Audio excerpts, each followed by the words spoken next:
Boa noite, meus irmãos do Centro Espírita Capitão Vendramini. Mais uma vez nos encontramos para mais um bate-papo numa noite de domingo, né? A gravação está sendo uma terça, né? Mas tenho certeza que a nossa conversa será num domingo. E é com um prazer imenso que a gente vem até aqui, né? Para esse bate-papo, para essa conversa. E por que não dizer, para essa palestra, né? Porque palestra, todos sabem que é uma palavra que vem, se não me falha a memória, do latim, mais precisamente do italiano, e nada mais é do que uma conversa, né? Quando você está numa roda de amigos, você está palestrando com os amigos, né? Devemos ter alguns italianos aí de plantão, que se quiserem pode até nos corrigir, né? Nós estamos aqui, né, com as bênçãos de Jesus, a proteção dos irmãos espirituais, para mais essa conversa com vocês, né? E nós vamos começar falando, né, para iniciarmos a nossa conversa, falando de uma coisa assim até um tanto complexa, né? Porque na realidade nem a ciência sabe ao certo como isso foi feito, como deixou de ser feito, como aconteceu, como deixou de acontecer. Existem teorias, existem suposições. Mas a gente, pelos ensinamentos dos espíritos, pela doutrina espírita, nós chegamos a algumas conclusões, e entre elas concluímos, né, que Deus, o Supremo Criador, na sua bondade infinita, Ele criou todos os elementos que pudessem originar o que hoje nós chamamos de universo. Ele criou os elementos, criou a lei universal, né, que nós sabemos, e essa lei foi criando então o que hoje nós conhecemos para o universo. Os diversos mundos, os diversos planetas, né?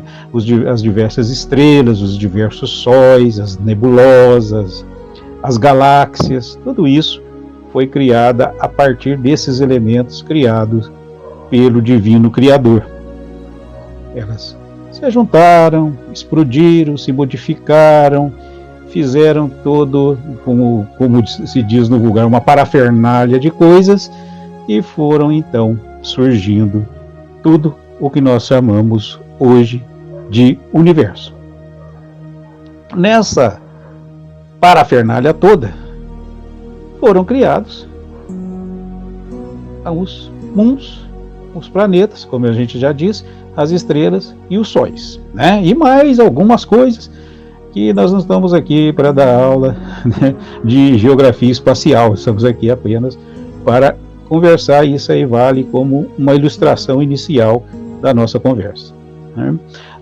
Então, em todas essas, vamos dizer assim, transformações, junto dos elementos criados pelo Divino Criador, estavam os elementos que criariam um planeta que se chamaria Terra, que é o planeta que nós habitamos. Esses elementos se ajuntando, eles começaram a se modificar também e foram criando tudo aquilo que iria compor esse planeta que nós chamamos de Terra. Tudo, né? Foram criando ali, tá? Muito bem. E assim foi se dando a criação.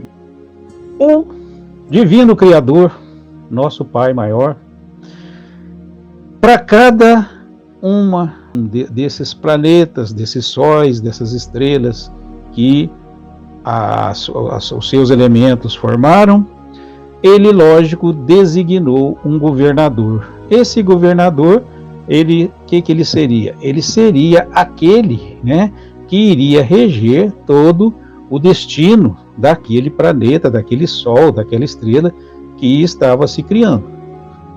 No caso do nosso planeta, que nós chamamos de Terra, foi designado também um governador, e esse governador se chama Jesus. Jesus, em suas falas, né, tem uma que ele diz: antes que Moisés, Jacó, antes que Abraão fosse, eu já era. Isso nos mostra que Jesus é um espírito bem, vamos dizer assim, antigo, bem milenar, né, que evoluiu em outros mundos, passou pelo processo evolutivo como qualquer um de nós, né, e quando se formou o planeta Terra, que o Supremo Criador foi para ele designar um governador, Jesus já tinha a evolução necessária para que ele governasse esse planeta recém-formado, chamado Terra. Correto?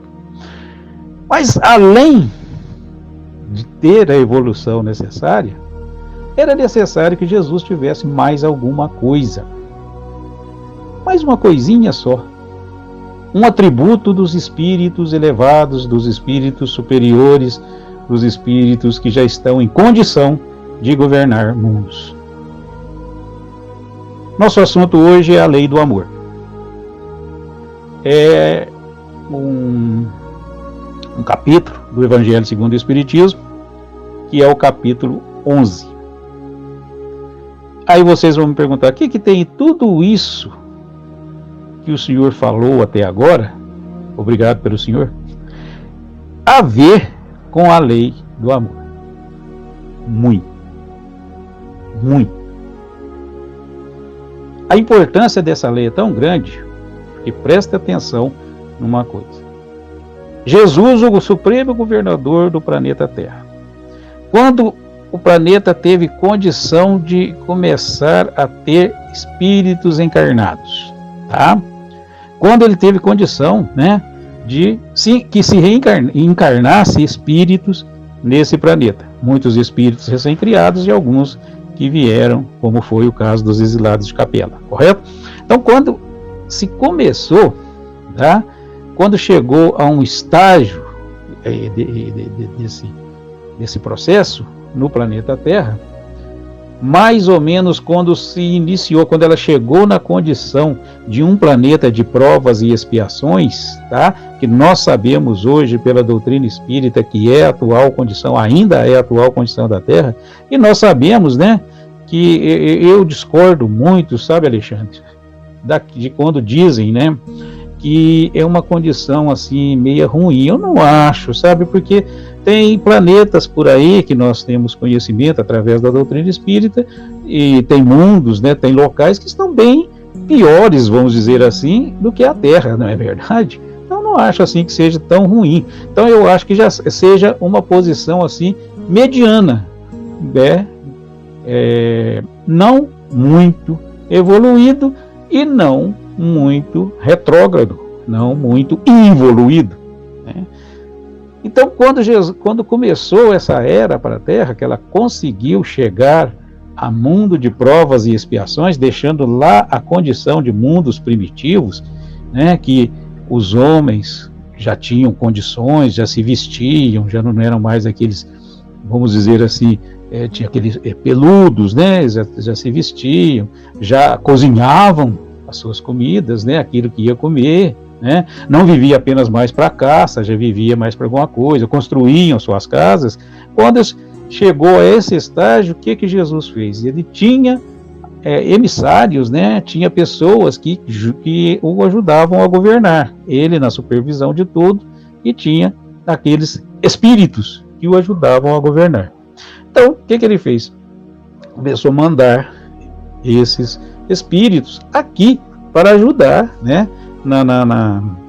vamos dizer assim, na organização desse povo que habitava o planeta Terra, desses espíritos encarnados que habitavam o planeta Terra. Ele mandou, por exemplo, né, a gente vai pegar aqui dois que a gente classificou como os mais importantes. Ele pegou Abraão, né, e Moisés. Abraão, o que o Abraão veio fazer? O Abraão veio para nos ensinar organização política, como organizar vamos dizer assim, o povo em aldeias, né, em tribos, vamos dizer assim, nações. Então Abraão veio para isso e modéstia, como se diz, fez até muito bem. Bom, Abraão cumpriu o trabalho dele, passou para outros, né? Outros também levaram adiante esse trabalho, tá? E então Jesus manda Moisés. Qual que foi o trabalho de Moisés? Botar naquele povo já organizado, né?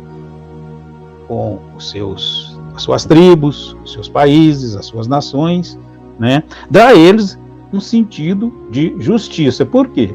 Porque eles não tinham esse sentido. Eles invadiam as terras uns dos outros, achavam que a terra ainda tem muito disso, tá? Mas naquela época era pior. Achava que a terra do outro era melhor, ia lá invadir, aquele negócio todo, invadia a casa dos outros, botava a pessoa para fora, para quem vai mandar aqui agora é eu. Então Moisés veio dar noção de justiça, né? Olha, o que o seu amigo tem é dele, você não pode mexer, tá? Olha, aquilo que está ali, aquele país que está ali, é aquele povo mora ali. Então, assim, você não pode mexer. Então foi isso que Moisés veio fazer, dar uma noção de justiça, né? E tinha que vir um emissário para ensinar a lei do amor. Olha para vocês verem o tanto que a lei do amor é importante, porque nós começamos dessa forma. A lei do amor é tão importante que o nosso governador, o Espírito, segundo o livro dos Espíritos, mais evoluído que passou pelo nosso planeta, veio, se encarnou-se, veio, como se diz, em espírito. Eu ia dizer pessoalmente, mas vou dizer espiritualmente, até nós, para ensinar essa lei. Olha para vocês verem a importância dessa lei, chamada lei do amor. Olha para vocês verem o tanto que ela é importante. Mas por que ela é tão importante assim, José? Nós vamos chegar lá, tá? E ele veio ensinar essa lei para nós. Tá? E olha aqui que Jesus, né, exemplificando e ensinando, ele conseguiu fazer, vamos dizer assim, uma divisão dessa lei do amor. Dividiu ela em estágios para que a gente entenda melhor o que é a lei do amor. Por exemplo, ele nos ensinou, né, quando lhe perguntaram, né, sobre qual o mandamento mais importante, ele disse: amarás o Senhor teu Deus. Amarás o Senhor teu Deus. Ele nos ensinou o amor divino. O que é o amor divino? É o amor nosso, de criaturas, pelo Criador. O nosso divino Criador, nosso grande Criador, que é Deus. Uma subdivisão do amor. Ele também, como foi no caso da transfiguração, no Tabor, né? Quando ele conversou com Moisés e Elias, com todo respeito, né? Recebeu-os, conversou, né? E também pelo respeito e pela admiração que Jesus tinha pelos antepassados, pelos que passaram antes dele, os profetas, né? Aquele povo todo que ensinou, né? Ele nos ensinou outra subdivisão do amor, que é o amor espiritual. O que é o amor espiritual? O amor espiritual é o amor que une todos os espíritos da erraticidade e encarnado. Ou então, o amor que une todos os espíritos na eternidade. Porque Jesus respeitava todos os seus antepassados e amava cada um deles. Certo? Jesus, tá? Parece que não. Nós temos mania de achar que não. Mas Jesus era um bom filho. Era um filho exemplar.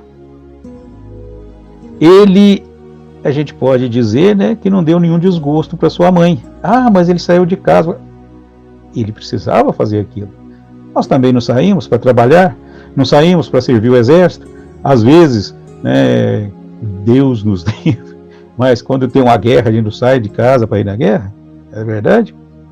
Então Jesus amava seu pai e amava sua mãe.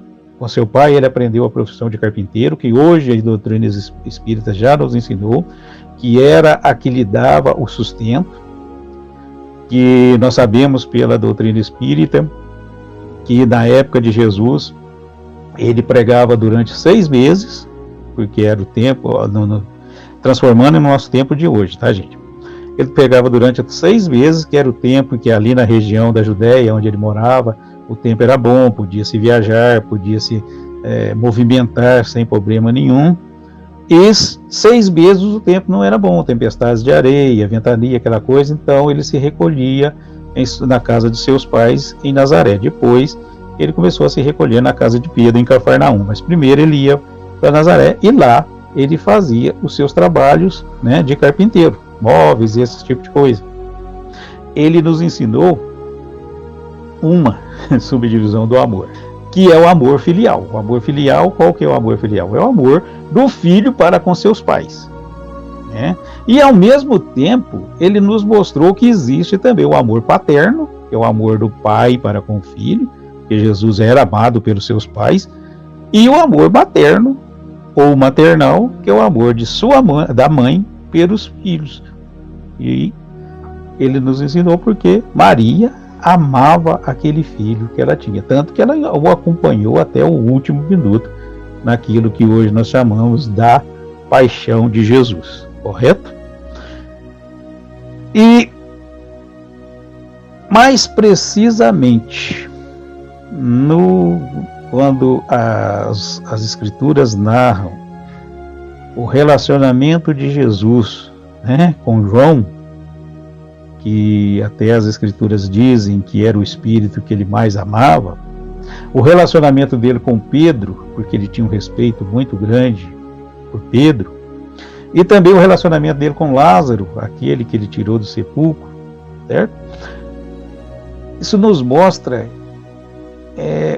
o amor que Jesus tinha, tá, por aqueles que estavam no seu meio, estavam ao seu redor. Praticamente todos nós, né? Jesus tratava Pedro como se fosse o seu irmão mais velho. Tratava João como se fosse um irmão mais ou menos da sua idade, né? Com quem ele tinha uma certa afinidade, mas tinha mais respeito e conversava mais com Pedro, né? E tinha tanta, vamos dizer assim, ternura e amor por Lázaro, que nós sabemos que quando foi aberto o sepulcro, Jesus chorou, vendo Lázaro lá todo amarrado. Ele sabia que Lázaro não estava morto, que Lázaro tinha tido apenas um problema de saúde, que não vem ao caso aqui agora na nossa conversa, mas ele chorou vendo Lázaro daquela situação. Isso ele nos ensinou então o amor que nós chamamos de fraterno ou fraternal, que é um amor de nós um pelos outros, certo? Quando Jesus aconselha que cada um de nós respeite e proteja a sua esposa, ele nos ensina o amor conjugal, que é o amor entre marido e esposa. Então isso são subdivisões do amor. Por quê? Porque nós sendo espíritos ainda não tão evoluídos, a gente não teria condição assim de entender, né, o amor em toda a sua essência. Então Jesus faz essas subdivisões, né, para que a gente possa entender, para a gente possa amar ame o seu próximo, ame a sua esposa, ame o seu pai, ame o seu irmão, ame o seu Deus. Subdivisões do amor nos ensinados por Jesus. E hoje nós sabemos também, através da doutrina espírita, que o amor, além disso, tem qualidades. O amor não prende. Não existe essa história do que aquilo que eu amo é meu. Não. Nada nos pertence. Nada é nosso. O amor não pode prender. Se o amor prender, não é amor. É um amor, não é um amor, é uma coisa possessiva. E o amor não aceita isso. O amor não é possessivo. O amor não pode ser egoísta. Eu tenho que ser amado para minha esposa. Às vezes ela não te ama. Quantas e quantas vezes nós sabemos de pessoas que amam e não recebem amor em troca, mas continuam amando, né? E principalmente o amor não é físico. Eu não amo uma pessoa porque ela é negra, porque ela é branca, porque ela é gorda, porque ela é magra, porque ela é bonita, porque ela é feia. Porque o amor não é assim. Ele não é físico. Muito pelo contrário. Por que será que a lei do amor é tão importante que o próprio Cristo veio aqui para nos ensinar? E qual será o amor mais bonito de todos? Joana de Guza, uma das vidas anteriores, hoje nós sabemos disso, da mentora de Divaldo Franco, Joana de Ângeles,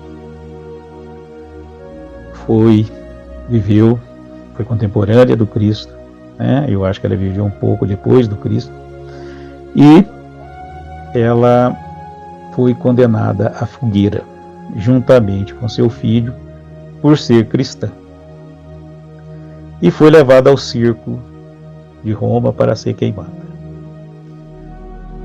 Quando ela estava amarrada, lá na onde ela seria queimada, o que aconteceu? O que nós chamamos de carrasco, né? Mas nada mais é do que um irmão que trabalha, um trabalhador a serviço, que estava, né, na época a serviço de Roma, chega para ela e diz o seguinte: olha, eu tenho ordens para pôr fogo aqui, e a senhora será consumida por essas chamas, tanto a senhora como o seu filho. Mas eu também tenho ordens para não queimar a senhora, não pôr fogo nessa fogueira, desde que a senhora aceite negar esse tal de Jesus Cristo. Se a senhora negá-lo, a senhora pode ter certeza que eu não porei fogo aí. A senhora vai negar? Ela falou: nunca. Não vou negar. Eu sou cristã. Seu filho, que estava junto de ela, olha para ela e diz: mãe, salva-te a ti mesmo e salva a mim, salva-se a nós, negue. E ela diz: segura firme, meu filho, eu não vou negar. Assim sendo, o trabalhador de Roma, né, atira fogo naquela fogueira. E quando ela estava sendo consumida, quase, como se diz, quase que o espírito estava quase se libertando já do corpo, aquele trabalhador de Roma diz a ela: esse seu Jesus Cristo só te ensinou a morrer? Ela diz: não, ele me ensinou também a te amar. Olha bem para vocês verem o que o amor faz. o algoz de Joana é chamado de uma pessoa que ela ama, ou seja, ela diz para ele que ela aprendeu com Jesus a amá-lo. Olha para vocês verem. As epístolas de Paulo, não sei se vocês já repararam, sempre começam, né? Sempre não, a maioria delas começam com o seguinte termo: amados. O que significa que Paulo amava a todos aqueles que ele escrevia. E olha que ele não escreveu só para aqueles que ele gostava, não. Ele escreveu para romanos, escreveu para egípcios, escreveu para gregos, para como é que chama? Várias e várias outras, né? Outras etnias, né, existentes na época, que não era assim, que quando ele foi tribuno, quando ele foi tribuno romano, quando ele foi senador e aquelas coisas todas, senador acho que ele não foi, né? Não é bem senador, né? Aquele pessoal que ficava lá no templo, né? Que no momento me falha o nome, mas ele não tinha tanta assim, como se diz, simpatia por várias pessoas que ele escrevia. E agora, né, transformado pelo amor de Jesus, que Jesus chamou ele pessoalmente, né? Jesus apareceu pessoalmente para ele. Até eu gosto de abrir uma parêntese quando eu falo nisso, né? Porque às vezes a gente vê pessoas que acham que vão chegar do outro lado da vida e serem recebidas por Jesus. Paulo viu uma parte de Jesus e se cegou. Olha para vocês verem, ficou cego. Mas o amor de Cristo transformou de tal forma que ele conseguiu, depois de que ele se rendeu ao amor incondicional de Jesus, né? Ele conseguia chamar aqueles que não eram tão afinizados com ele, quando ele era rabino, de amados. Olha para vocês verem o que o amor faz, né? E vamos pegar também uma fala de Chico Xavier, quando ele diz que o mal que me fazem não me faz mal, porque o mal que me faz mal é o mal que eu faço ao meu irmão, né? Você só procura não fazer mal a pessoas que você ama. Então, como o Chico bota aqui, o mal que eu faço aos meus irmãos, quer dizer que ele já tinha essa característica de amar todos aqueles que estavam junto deles e outros que eles não conheciam. Aliás, né, diga-se de passagem, né, uma pessoa que a gente pode dizer, né, um contemporâneo nosso, né, que Chico desencarnou, se não me falha a memória, em 2002, então nós podemos falar que era contemporâneo nosso, que nós vivemos na época que Chico Xavier esteve conosco, né, e agora estamos vivendo uma época que quem está conosco é o Emmanuel, né, só a título de comentário, porque nós sabemos que o Emmanuel está reencarnado, ou reencarnado, como queira, no interior de São Paulo. Mas o Chico já tinha essa condição de amar a todas aqueles que por ele, que conviveram com ele, como todos os outros que ele nem conhecia, mas ele amava. Ele amava. Conta uma história, né, da época que eu iniciei no Espiritismo, lá pelos 1977, que certa feita o Chico participava de uma reunião que até hoje, né, a gente chama de reunião desobsessiva, e manifestou um irmão muito enraizado no mal. E quando o Chico viu, né, o Chico conseguiu ver, lógico, né, ele tinha uma evidência fantástica, né, o aspecto daquele irmão, daquele espírito, o Chico se compadeceu dele. Chico ficou compadecido, ele olhou e falou assim: meu Deus, quanto sofrimento! E aquele irmão raivoso, vendo que o Chico estava ali, se levanta, porque ele iria, através do médium, queria enforcar o Chico. E o Chico também se levanta e vai ao encontro do irmão. Quando os dois se encontram, o Chico abraça aquele irmão, mas ele abraça com tanto carinho que o médium, senta, cai sentado numa cadeira. E em prantos, aquele irmão fala: jamais alguém me tratou com tanto carinho, com tanto amor.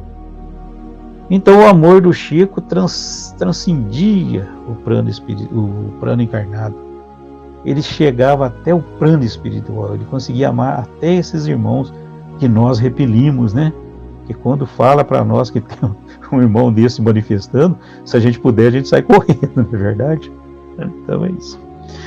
E isso significa que o que eu quero dizer, que o amor, né, dessas subdivisões que nós apresentamos, o amor mais bonito é o amor fraternal.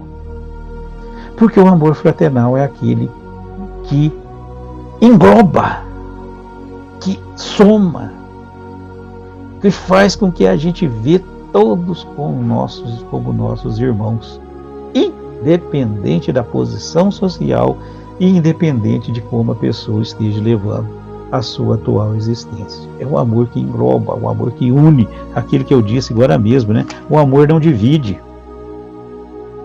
Eu amo aqueles que vão no centro espírita comigo. Você está dividindo. Eu amo aqueles que trabalham junto comigo na campanha do alimento ou no trabalho lá no centro. Você está dividindo. Eu amo todos. Aí sim, como o Chico, consegui amar até aqueles espíritos mais enraizados, né? Esse é o amor mais bonito, o amor fraternal. Mas por quê? Agora nós vamos responder aquela pergunta. Por que nós começamos falando lá no início desse nosso bate-papo sobre a criação do universo?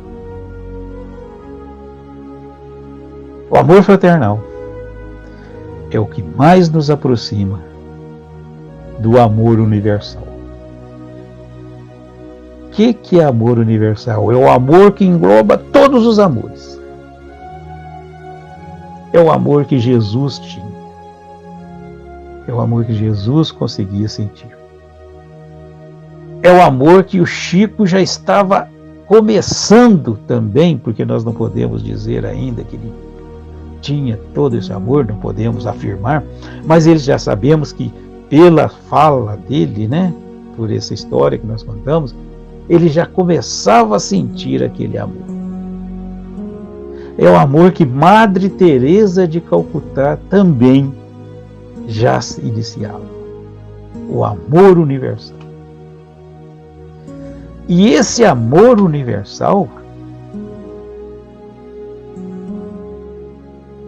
é o amor que faz com que o universo se mova. E isso não são palavras minhas. Isso são palavras de Emmanuel. Em um dos seus ensinamentos, Emmanuel diz a Chico que o que faz com que todo o universo se mova é o amor universal. O amor do Criador criou todos os componentes que se transformaram no universo. O amor do Criador criou todos os componentes que se transformaram no universo. Então, o universo foi criado pelo amor.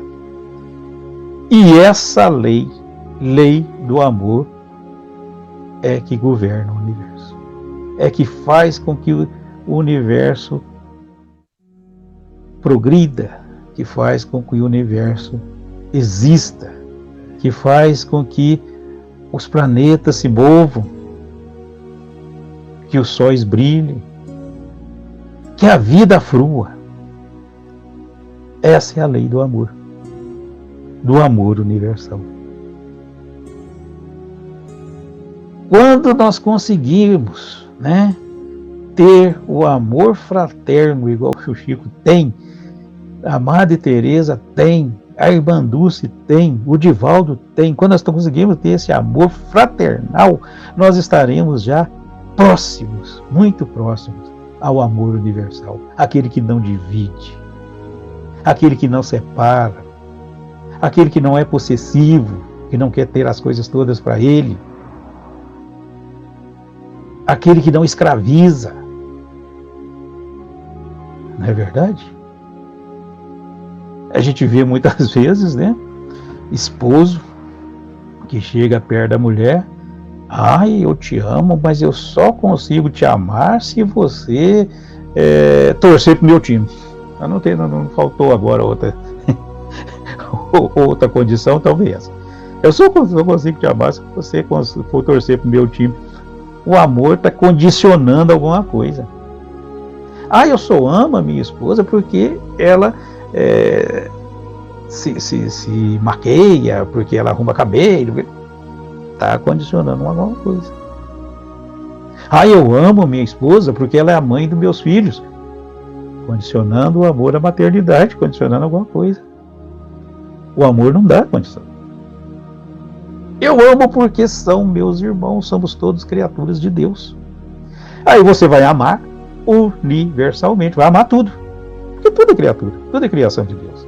A árvore, os bichos, os animais, os nossos, outras pessoas, os nossos filhos, os nossos pais e aqueles que convivem conosco, os nossos amigos, tudo é criação divina. Não é verdade? Deus criou o santo e criou também o marginal. Entre aspas, desculpe, não tem outro termo, eu vou usar isso. Entre aspas, tá? Deus criou os dois. E todos os dois são filhos de Deus. E Chico, já tinha essa condição de amor fraternal tão grande que, olhem para vocês verem, o Chico foi fazer um passeio em São Paulo, a primeira vez que ele foi em São Paulo, e perguntaram ele aonde ele queria passear. Sabe onde ele quis ir? No Carandiru. Na época existia um presídio muito grande, para quem não conhece, que existia em São Paulo. É o amor fraternal, aquele que vai nos aproximando, do amor universal, que é o amor que Jesus sentia e o amor que o Divino Criador sente por todos nós. Quando conseguirmos, repito, o amor fraternal, com certeza estaremos muito próximos desse amor universal. Jesus amava com a mesma intensidade a sua mãe, o seu pai, mas também a Judas, a João, aos espíritos que nós chamamos hoje, nós descobrimos que o verdadeiro nome não são demônios, são espíritos obsessores, a Pilatos, a Herodes, a Barrabás, e a todos seus algozes, inclusive aquele que pregou as mãos dele, os braços, não sei, na cruz. Ele ama a todos da mesma forma. O amor divino, o amor do Supremo Criador, criou o universo. O universo criou os mundos, os planetas, as estrelas, os sóis. Os mundos criaram a sua própria natureza, os seus habitantes, animais, pessoas, E tudo isso funciona por quê? Porque foi criado pela lei do amor. E é a lei do amor que faz com que tudo isso continue funcionando. habitantes dos planetas continuem nascendo, que espíritos continuem encarnando, que espíritos continuem evoluindo, e assim sucessivamente. Somos todos criados simples e ignorantes.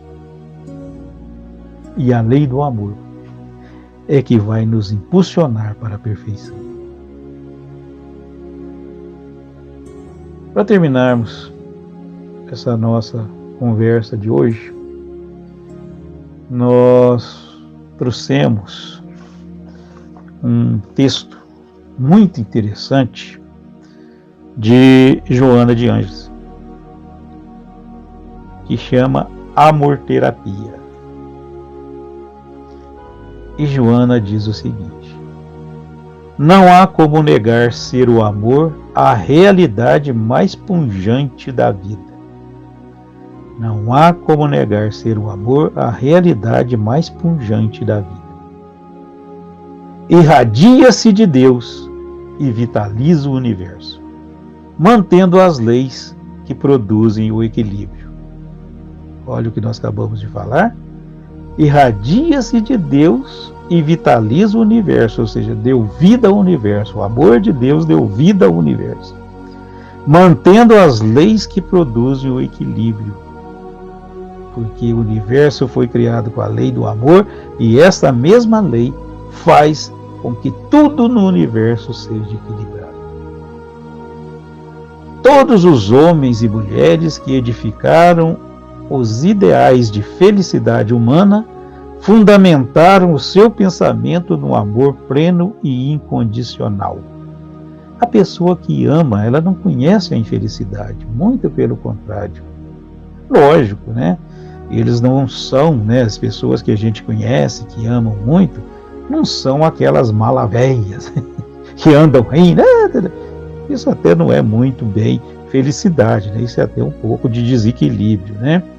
Mas nós sabemos que Bezerra de Menezes, que Madre Teresa e todos os outros eram pessoas felizes, porque realizavam o bem em prol de seu semelhante. Mas para isso eles tinham, né, o sorriso deles, mas aquele sorriso da alma. Olha uma imagem de Jesus. Ele está sorrindo, aquele sorrisão lá? Não, mas é um semblante alegre, feliz. Bezerra, mesma coisa, né? Transcendendo definições, o amor é vida exuberante. Transcendendo definições. Nós não conseguimos definir essa lei ainda.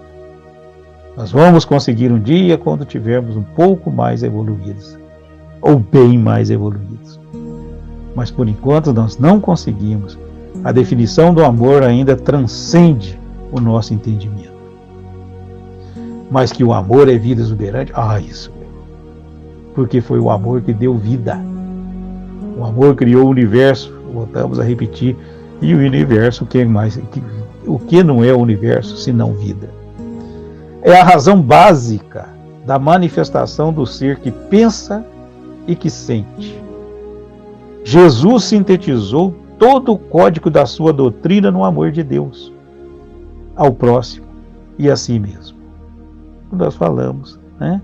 Jesus veio, né? Ele não precisava, ele poderia ter mandado um de seus emissários, como ele mandou Moisés para fazer a lei da justiça, como ele mandou, né, Abraão para fazer a lei da organização, né? Da organização, vamos dizer assim, política, né? Ele poderia ter mandado outro para fazer, ele tinha emissários para isso, mas não. Essa lei é tão importante, né? O amor é uma coisa tão importante, a lei do amor é tão importante, que ele veio pessoalmente ensinar essa lei. As modernas ciências da alma, que penetram na essência profunda das criaturas, fascinadas com as suas descobertas em torno dos conflitos e problemas, recorrem também ao amor, para que ele solucione os enigmas existenciais e erradique os agentes causadores dos distúrbios inferiores e externos que aturdem a humanidade. Tem uma colega minha que estava com um quadro bem grave de depressão, e eu achei até interessante, sabe, que a pessoa, o médico que estava cuidando dela, mandou ela fazer serviço voluntário, né? Mas serviço voluntário, tipo assim, num asilo, numa casa de saúde, né? Numa instituição igual Vida Viva, né? Que socorre pessoas com aquela terrível doença que nós chamamos de câncer, né? Então eu achei muito interessante, né, essa colocação, né, essa, como se diz assim, essa receita médica. Por quê? Porque nesses locais, né, a pessoa vai aprender a amar, tanto amar o seu semelhante, né, vendo que tem gente que sofre, como diria, né, um apresentador de televisão aí, sofre pra caramba, né? Como iria aprender a amar a existência e a vida, né? Porque ela ia dar mais valor a si, mais valor à vida, e amar a si mesmo, né? Lógico, né? Que ela ia ver, olha, apesar do que o problema que eu tenho ser um problema grave, né? Que nós sabemos que depressão é um problema grave, mas tem problemas mais graves que o meu, né? Então, é isso que a Joana quis dizer aqui, né? Que a ciência hoje recorre ao amor para curar a maioria das enfermidades, né?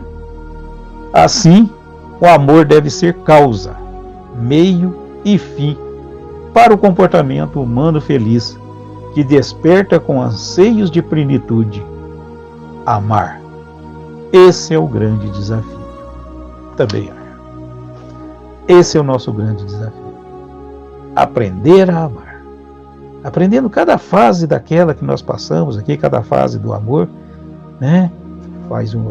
Hoje nós aprendemos a amar a Deus, amanhã nós vamos aprender a amar a nossa família, depois a nossa mãe, o nosso pai, a nossa esposa, amar realmente, né? Não achar que ela é propriedade nossa, nada disso.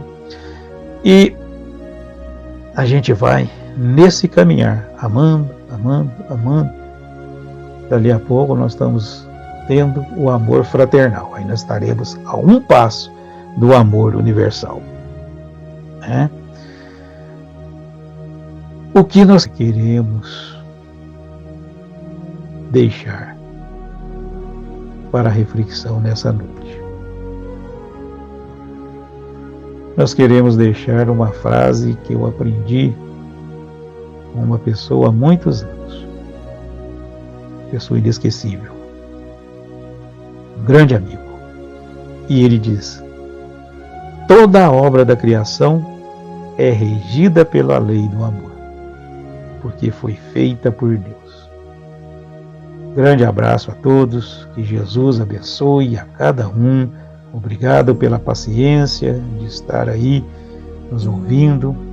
Aproveito para parabenizar, né, toda a família do Centro Espírita Capitão Vendramini, porque tomei conhecimento pelas redes sociais, né, as famosas redes sociais, que esse grande irmão, que eu tenho certeza que conhecia o amor fraternal, né, o nosso querido irmão Capitão Vendramini, que eu não conheci pessoalmente, mas eu tenho certeza disso, né? Foi agora há pouco homenageado pela Câmara de Vereadores de Três Corações. Merecido, muito merecido. Não conheci, repito, pessoalmente o capitão, mas conheço alguém, né, que conviveu com ele, que é a Maria José, e tenho uma profunda admiração pelo trabalho dela. E conheci, né, uma pessoa que hoje já está do outro lado da vida, né, que é o nosso querido irmão Soanísio, conheci muito ele. E então, conhecendo essas duas pessoas, me deu uma dimensão do trabalho desse grande homem que foi o Capitão Vendramini. Parabéns a todos por essa homenagem muito justa que a gente não poderia deixar de citar.